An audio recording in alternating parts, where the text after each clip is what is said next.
Good morning nursing officers.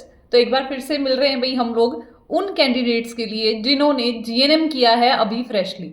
आप सभी को पता है कि अभी काफ़ी सारे कैंडिडेट्स हैं जिन्होंने अभी जीएनएम किया है और जिन्होंने ऑलरेडी जीएनएम किया हुआ है, जीएनएम के बाद में 2 साल का एक्सपीरियंस है। तो आज का सबसे बड़ा जो सवाल रहता है कि मैम अभी 2025 में कौन सी ऐसी करेंटली पोस्ट हैं जिनके लिए जीएनएम कैंडिडेट और बीएससी कैंडिडेट्स एक्सपीरियंस के साथ में या विदाउट एक्सपीरियंस के साथ में कौन कौन अप्लाई कर सकता है।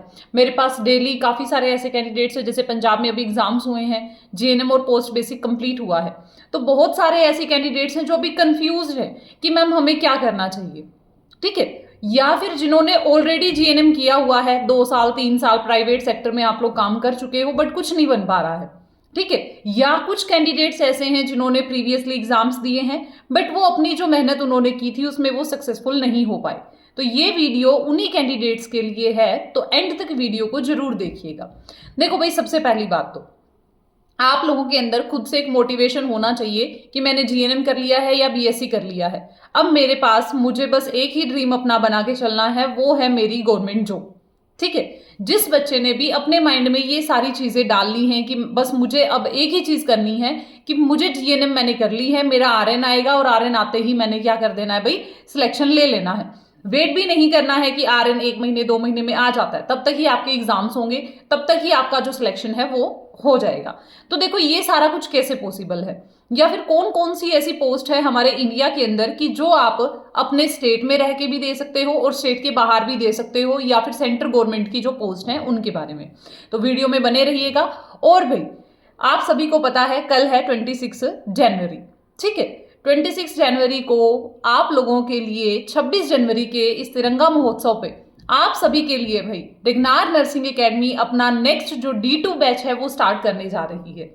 ये D2 बैच हमने इससे पहले एक D1 बैच स्टार्ट किया था आज से लगभग 1.5 महीना पहले, तो उसमें हम लोगों ने भाई सक्सेसफुली बहुत सारे ऐसे कैंडिडेट्स हैं, जितना हमने एक्सपेक्टेड नहीं किया था उनसे ज़्यादा काफ़ी कैंडिडेट्स हैं जो वहाँ पे जुड़े और उन्होंने अपनी स्टडी जो है वो स्टार्ट की। तो ऐसे ही आप लोगों की जो बच्चे रह गए थे कि मैम अभी स्टार्टिंग से दोबारा स्टार्ट करना है, या जिन बच्चों ने जीएनएम अभी किया है, तो उन सभी कैंडिडेट्स के लिए डेली आप लोग कॉल मैसेजेस कर रहे हैं मैम फ्रेश बैच, तो फ्रेश बैच आप लोगों के लिए स्टार्ट हो रहा है 26 जनवरी से। तो आप लोग अपना रजिस्ट्रेशन करवा सकते हैं, अभी अच्छा खासा ऑफर भी है बैच के ऊपर। या फिर जो बच्चे चाहते हैं कि मैम मुझे बस सिलेक्शन लेना ही लेना है, चाहे कुछ भी हो जाए, बस ये जो साल है मेरी दिवाली जो है, मेरी होली जो है वो कहाँ पे होनी चाहिए भाई, मेरे फेवरेट इंस्टीट्यूट में होनी चाहिए, तो यहाँ पे आप लोगों के पास बेस्ट मौका है। अब देखो मैं आप लोगों को वैकेंसीज के बारे में बताऊंगी जो जीएनएम के बिहाफ पे आप फिल कर सकते हैं अभी। तो देखो भाई, अभी नोरसेट 8 आ रहा है जिसमें जीएनएम कैंडिडेट्स विदाउट एक्सपीरियंस भी अप्लाई कर पाएंगे, 35 साल की एज तक के कैंडिडेट्स भी इसमें अप्लाई कर पाएंगे। एक हॉस्पिटल है दिल्ली एम्स के अंडर ही जो कि NTRD, ठीक है ना, ये नेशनल ट्यूबरक्लोसिस एक डिपार्टमेंट है जिसकी वैकेंसीज निकलती हैं। नोरसेट 8 में उसकी वैकेंसी आएंगी, RML की वैकेंसी आएंगी, और ऑल इंडिया जितने भी एम्स हैं, एम्स बठिंडा से लेके AIIMS Jodhpur, AIIMS Delhi, AIIMS Bilaspur, आप जम्मू से बिलोंग करते हैं, आप हिमाचल से बिलोंग करते हैं, या फिर आप बिलोंग करते हैं पंजाब से, एम्स बठिंडा। भाई देखो यहाँ पे आप लोगों के पास 12 अप्रैल को तकरीबन पेपर होगा, तो आप लोगों के पास आज है, हमारे पास लगभग हम 25 मान के चलते हैं, आज का दिन तो आपका गया समझो। ठीक है, 5 दिन ये हैं और आगे आने वाला आपके पास 10 दिन नेक्स्ट लगा लो और नेक्स्ट 30 डेज और लगा लेते हैं हम लोग, ठीक है ना। तो 30 + 15 डेज, तो कितने दिन बचे हैं भाई, सिर्फ और सिर्फ 45 दिन बचे हैं। अगर आप चाहते हो जीएनएम बिहाफ पे सेंट्रल गवर्नमेंट में सिलेक्शन हो जाए।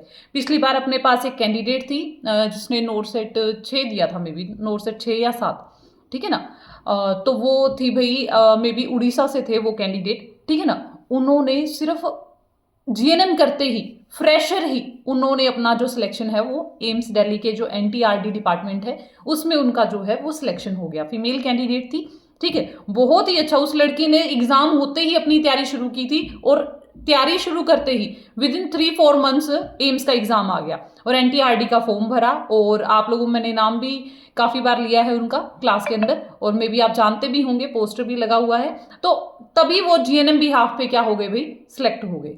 अभी आ रही हैं हरियाणा सीएचओ की वैकेंसीज। अप्रैल में आप लोगों को हरियाणा सीएचओ की लगभग 600 पोस्ट मिल जाएंगी, और हरियाणा में खुलने जो अभी 4 मेडिकल कॉलेजेस बन रहे हैं, तो उनके लिए मैं वीडियो अभी मैंने पोस्ट नहीं किया है वो, ठीक है। तो 4 मेडिकल कॉलेज है जिनके लिए नर्सिंग स्टाफ और नर्सिंग ट्यूटर की जो पोस्ट है वो रिलीज की जा रही है। तो आप लोगों के लिए, अगर आप हरियाणा से बिलोंग करते हैं भाई, पीजीआई रोहतक की नई वैकेंसीज आ रही हैं, कम से कम भी 1000 पोस्ट की डिमांड की गई है। तो 1000 तो नहीं भाई, कम से कम 500 पोस्ट तो जरूर आएंगी, ठीक है। अदरवाइज उसके बाद में हम बात करते हैं कि जो बच्चे मोहाली के आसपास रहते हैं, पंजाब से बिलोंग करते हैं, हरियाणा से बिलोंग करते हैं, उन कैंडिडेट्स के लिए, हिमाचल से बिलोंग करते हैं, ऑलमोस्ट इनका टारगेट रहता है कि हमें चंडीगढ़ में ही कोई जॉब मिल जाए, ठीक है ना, स्पेशली मोहाली वाले जो भी कैंडिडेट्स हैं, ठीक है। तो आप लोगों के लिए बेस्ट मौका है जीएमसीएच चंडीगढ़, जिसकी जो पोस्ट है ऑलरेडी कभी भी एनी टाइम यहाँ पे एप्लीकेशन फॉर्म जो है वो रिलीज हो सकते हैं। कल ही मैंने नोटिफिकेशन डाला था जो 22 जनवरी को न्यूज़पेपर में आया था, ठीक है। बहुत ज़्यादा शॉर्टेज है स्टाफ की वहाँ पे, जिसके लिए ये जो वैकेंसीज हैं वो निकाली जा रही हैं। लगभग 400 पोस्ट होंगी, ज़्यादा नहीं होंगी। जो भी कंप्यूटर सर्टिफिकेट बनवाना है वो ऑफिशियल नोटिफिकेशन के बाद ही बनवाना, क्योंकि मे बी वो चेंज कर दें, जो भी उन्होंने मांगा था पहले CCC, ACC या CCC+, ठीक है। तो आप अपनी तैयारी शुरू कर सकते हैं जीएमसीएच चंडीगढ़ के लिए। 400 कुछ पोस्ट आएंगी। वैसे ही अभी पीजीआई चंडीगढ़ में देखिए, वहां पे जो गार्ड हैं, सेफ्टी गार्ड हैं और जो HASA हैं, उनकी नई पोस्ट निकली है, लगभग 1100 वैकेंसीज, ठीक है। जो नया गायनो डिपार्टमेंट बना है और जो अलग से आपकी न्यूरो की डिपार्टमेंट बना है वहां पे, उसका इनॉग्रेशन भी हो चुका है। तो लगभग ज्यादा पोस्ट तो नहीं आएंगी, बट ये है कि 200 से 250 पोस्ट पीजीआई चंडीगढ़ की आ जाएंगी अप्रैल तक। अब सबसे बड़ी बात करते हैं हम, जिसका हर बच्चे को वेट है, स्पेशली पंजाब के वो कैंडिडेट्स जो कि DHS जिनका ड्रीम गोल है। मेरे पास अभी भी कम से कम 1000 ऐसे बच्चे होंगे जो कि DHS जो पंजाब है उसकी तैयारी D1 बैच से कर रहे हैं, ठीक है। जो भी बच्चे अब चाहते कि मैम बस पंजाब में ही रहना है, अपने डिस्ट्रिक्ट में ही रहना है, कहीं बाहर भी नहीं जाना, अमृतसर भी नहीं जाना, पटियाला भी नहीं जाना, तो देखो, एक तो DRME की वैकेंसी आती है, एक बाबा फरीदकोट की वैकेंसी आती है, दूसरी आती है आपकी ये जो DHS की वैकेंसी है। तो देखो, पंजाब वाले कैंडिडेट्स के लिए इस साल में 3 मौके मिलेंगे आप लोगों को, DHS पंजाब, DRME की वैकेंसी और थर्ड वन रहेगी आपकी बाबा फरीदकोट की वैकेंसी। तो देखो, ये 3 चांस है। आप अगर गोल बना के चलते हो कि मैडम मुझे एक ही जो टारगेट है अपना अचीव करना है, मेरा गोल है DHS पंजाब। आपको पता है DHS पंजाब का जो एग्जाम का लेवल रहता है, डेली आप कॉल करते हो कि मैम MCQ बैच से प्रिपरेशन हो जाएगी क्या, तो मैं रियलिटी बताती हूँ आपको DHS पंजाब के एग्जाम की। जो DHS पंजाब का एग्जाम लगता है भाई, टोटली सिनेरियो बेस्ड होता है। आप उसको इतना हल्के में मान के ना चलोगी, जैसे अब बाबा फरीदकोट ने 1 लाइनर डालने शुरू कर दिए, ठीक है। तो 1 लाइनर क्वेश्चन आएंगे, आप साल 2021 का पेपर उठा के देख लो, ठीक है ना, उसी पेपर को 22 में रिपीट किया गया था, वो पेपर उठा के देख लो, 19 का पेपर देख लो, 18, 17 का पेपर देख लो। तो अगर आपके कंसेप्ट क्लियर है तभी आपका एग्जाम क्लियर हो सकता है, सिर्फ रट्टे लगाने से आपका एग्जाम क्लियर नहीं होगा। रही बात ये कि मैडम अब जब हम प्रिपरेशन करते हैं तो हम लोग क्या करते हैं, जब बैच निकल चुका होता है या फिर आपकी आधी पढ़ाई हो चुकी होती है, तब हम लोग किसी भी चीज को ज्वाइन करते हैं। फिर हमें ये तो राम जी वैकेंसी आ गई है, तो अब हमें क्या करना चाहिए भाई, तैयारी शुरू करनी चाहिए। देखो, ज्यादातर कैंडिडेट्स का जो मिस्टेक रहता है ना, वो यही रहता है, सिलेक्शन ना होने का कारण यही होता है कि आपको जिस टाइम पे अपनी तैयारी शुरू करनी चाहिए आप उस टाइम पे तैयारी शुरू नहीं करते हैं। बाद में जिस भी एकेडमी, जिस भी कोचिंग को आपने ज्वाइन किया हुआ है, या जो भी टीचर आपको टीच कर रहे हैं, या जो भी बुक से आप पढ़ रहे हो, आप उसको ब्लेम करते हो कि इस बुक से तो कुछ आया ही नहीं, इस बुक में तो क्वेश्चन ही अच्छे नहीं है, ठीक है ना। या जो मैंने पढ़ा, देखो नर्सिंग का सिलेबस लिमिटेड है, ठीक है ना। जो सिलेबस आपका दिया गया है उससे इन डेप्थ में भी पूछ सकता है और सुपरफिशियल भी पूछ सकता है। वो आपके कंसेप्ट क्लियर होने चाहिए कि आप सुपरफिशियल पढ़ के जा रहे हो या फिर इन डेप्थ आपने अच्छे से पढ़ा है, ठीक है ना। वो चीजें यहाँ पे मैटर करती हैं। तो आप लोगों का अगर सिलेक्शन का, जितने भी कैंडिडेट्स हैं, अभी काफी सारे कैंडिडेट्स हैं जिन्होंने 120 पोस्ट जो आई थी बाबा फरीदकोट की रेगनार नर्सिंग एकेडमी से सिलेक्ट हुए, तो जहाँ पे उन बच्चों का जितना भी रिव्यू लिए गए या फिर जो भी उनसे उनका इंटरव्यू हुआ या फिर जहाँ पे भी जिस भी बच्चे ने, पर्सनली भी आपके कांटेक्ट में काफ़ी सारे बच्चे होंगे रेगनार नर्सिंग एकेडमी के, ठीक है, क्योंकि बाबा फरीदकोट में बहुत सारे बच्चे हैं जो रेगनार नर्सिंग एकेडमी से सिलेक्ट होकर उन्होंने अपना पोजीशन वहाँ पे लिया है। तो आप उनसे पूछ के देखो भाई, आप प्रीवियसली हमने सारे बच्चों के रिव्यू लिए थे तो वहाँ पे उन्होंने क्या बोला था। एक ही बात है कि आप अपने जो कंसेप्ट है वो क्लियर करके चलो। कोई भी एग्जाम हो, डीएचएस पंजाब का ही नहीं, चाहे आप नोरसेट का पेपर देने जा रहे हो, चाहे आप डीएचएस का पेपर देने जा रहे हो, चाहे आप सीएचओ का ही एग्जाम क्यों ना देने जा रहे हो, तो आपके पास बेस्ट ये होता है कि आप अपनी जो प्रिपरेशन है वो स्टार्टिंग से करो और जीरो लेवल से करो। चाहे आपने कितना ही सेल्फ स्टडी किया हुआ हो, वो मैटर नहीं करेगा जब तक आपके कंसेप्ट क्लियर नहीं है। बाद में आप क्या करते हो, गॉड को ब्लेम करते हो कि पता नहीं मेरे साथ ही ऐसा क्यों होता है। बट आप देखो, हर बच्चे को अपनी वीकनेस पता होती है। अपनी जो भी वीकनेस है, पिछले एग्जाम में जब भी आप फेल हुए, आपकी क्या कमजोरी थी जिसकी वजह से आप फेल हुए हो, तो वो सारी चीजें आपको डिटेक्ट करनी है, ठीक है ना। क्योंकि अभी जो प्रीवियस वीक जो अभी निकला है, ये वाला पूरा हफ्ता, मेरे पास कम से कम मतलब हजारों कैंडिडेट्स के कॉल आए होंगे जिनका सेम इशू रहता है कि मैम तैयारी करें या नहीं करें, बहुत ज्यादा डिमोटिवेट हो रहे हैं। So how we can prepare, ठीक है, यस, हमारा सिलेक्शन कैसे हो सकता है, इजीली सिलेक्शन कैसे हो सकता है। तो सबका एक ही कंसेप्ट है, चाहे आपने 0 से तैयारी की हो, चाहे 100 से स्टार्ट किया हो, ठीक है ना, आपने चाहे कितना ही सेल्फ स्टडी किया हो। मेरे पास ऐसे बच्चे भी जिसने एनक्लेक्स 3-3, 4-4 बार पढ़ी हुई है, बट फिर भी सिलेक्शन नहीं हो रहा। रट्टा मारने से या फिर जो आप जिस वे से आप मान लो, जिस तरीके से आप पढ़ रहे हो, क्या पता। क्योंकि पता है क्या होता है, जैसे हम लोग कोचिंग करते हैं, आप एग्जाम अभी जो अपना कॉलेज से करके आए हो, प्रिपरेशन करके आए हो कॉलेज से, वो प्रिपरेशन अलग थी, ये जो प्रिपरेशन है वो अलग है। इसमें टीचर आपके पास इसीलिए होता है कि वो आपको गाइड कर पाए कि तू ये वाला कंटेंट मत पढ़, तू सिर्फ यही कंटेंट पढ़। कल एक एग्जाम हुआ था भाई, जो यूनिवर्सिटी ऑफ पंजाब यूनिवर्सिटी ने लिया था, वहां पे स्टाफ नर्स की कुछ पोस्ट निकली थी उसके लिए। तो काफी कैंडिडेट्स ने, मैंने रिव्यूज भी अपने बच्चों के शेयर किए हैं आप लोगों से। भाई वही जो आप लोगों को टेस्ट सीरीज दी थी, वही जो आपको पढ़ाया जा रहा है, सेम एज इट इज वही आया है ना। पेपर में कल का एग्जाम था, ठीक है, स्टाफ नर्स का कल लगा था या कल लगा था मे बी, ठीक है ना। तो उसमें बच्चों ने जो रिव्यूज दिए कि मैम हमने इतना टाइम थ्योरी में वैसे ही मतलब पूरा अपना माइंड खराब, सफोकेट हो रखे थे हम लोग कि हम लोग कैसे पढ़े, क्या पढ़े हम लोग। वही गाइडेंस देने के लिए आपके पास टीचर्स होते हैं, ठीक है। आपको बैचेस में यही सारी चीजें बताई जाती कि आप ये कंटेंट पढ़ो, यहां से आपका सिलेक्शन होगा, ठीक है।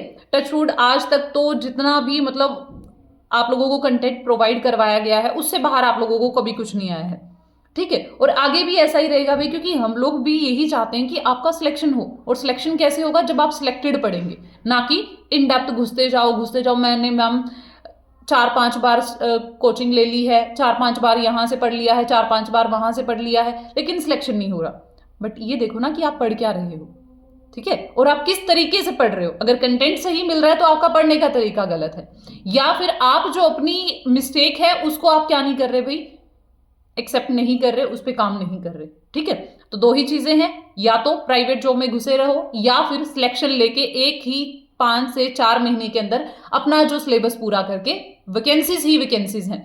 31 तारीख लास्ट डेट है ESIC नर्सिंग ऑफिसर की, ऑल इंडिया। जैसे आपके आई थिंक पंजाब के अंदर काफी सारे ESIC सेंटर हैं, चंडीगढ़ के अंदर है, शायद पटियाला के अंदर है, ठीक है ना। और बहुत सारे ESIC सेंटर हैं जो कि हर एक डिस्ट्रिक्ट में या फिर स्टेट में बनाए गए हैं। तो आप बोल दो मैम ESIC कहाँ की पोस्ट है, क्या ये ऑल इंडिया की है? अरे भाई आप रैंक अच्छा लो, आप जहां पे जाना चाहते हो आपको वहां जॉब मिलेगी, ठीक है ना। आप पंजाब में जॉब करना चाहते हो, ESIC सेंटर पंजाब में भी है, वहां पे भी जॉब मिलेगी आपको। और अगर आप चाहते हो कि मैम हरियाणा से बिलोंग करता हूँ, हरियाणा में तो आई थिंक झज्जर में है, ठीक है, ESIC का एक सेंटर। जहां पे भी आपके ESIC सेंटर बनाए गए हैं, जयपुर में है, वहां पे जॉब करना चाहते हो, जोधपुर में जॉब करना चाहते हो, तो आप सबसे पहली प्रायोरिटी होती है सिलेक्शन लेने के बाद की मत सोचो, पहले ये सोचो कि सिलेक्शन कैसे ले सकते हैं, ठीक है ना। तो भाई सिंपल सा तरीका है सिलेक्शन लेने का। ESIC नोरसेट 8 12 अप्रैल को, अगले महीने एग्जाम है, एग्जाम ही एग्जाम है। अब सबसे पहले आपका 26 फरवरी से 28 फरवरी के बीच में होगा ESIC का पेपर, उसके बाद में होगा आपका नेक्स्ट मंथ मार्च में RRB का ऑलमोस्ट एग्जाम हो जाएगा, ठीक है। अप्रैल में है 12 अप्रैल को नोरसेट का एग्जाम, मेंस का पेपर है लगभग 5 मई को या 7 मई को, उसके बाद में GMCH चंडीगढ़, DHS और PGI चंडीगढ़। तो भाई 6-7 वैकेंसी हैं, अगर आप इनमें भी सिलेक्शन नहीं ले सकते तो सिलेक्शन कैसे लोगे, है ना। अगर इंडिया में सबसे ज्यादा पोस्ट निकलती है स्टाफ नर्स की, हर महीने नई वैकेंसी होती है, और आप लोग उसी के लिए अगर आप सिलेक्ट नहीं हो पा रहे, आप मतलब मेन बात ये है कि यार इतनी पोस्ट निकलते हुए भी हमारा सिलेक्शन नहीं हो रहा, तो सिलेक्शन कैसे होगा। फिर तो जहां पे 6-6, 2-2, 3-3 साल और फील्ड में आप लोग देखिएगा वैकेंसीज आती ही नहीं है, आती हैं तो 3-3, 4-4 साल से आती हैं। वहां पे उनको सारे मैथ, रीजनिंग, जीके, पता नहीं क्या क्या पढ़ना पड़ता है। आप लोगों को अगर आपने नर्सिंग भी अच्छे से कर लिया है और नॉन नर्सिंग का कंपोनेंट जो आपको पढ़ाया जा रहा है, जो आपकी नॉन नर्सिंग की क्लासेस लग रही है, वो भी आप अच्छे से कर लेते हो, तो भी आपका सिलेक्शन सिक्योर हो जाएगा। ये बोलना आसान है कि सिक्योर हो जाएगा, बट जब आप करने लगोगे थोड़ी डिफिकल्टीज आपको आएंगी कि मैम पढ़ना पड़ रहा है या फिर हम ही क्यों पढ़े।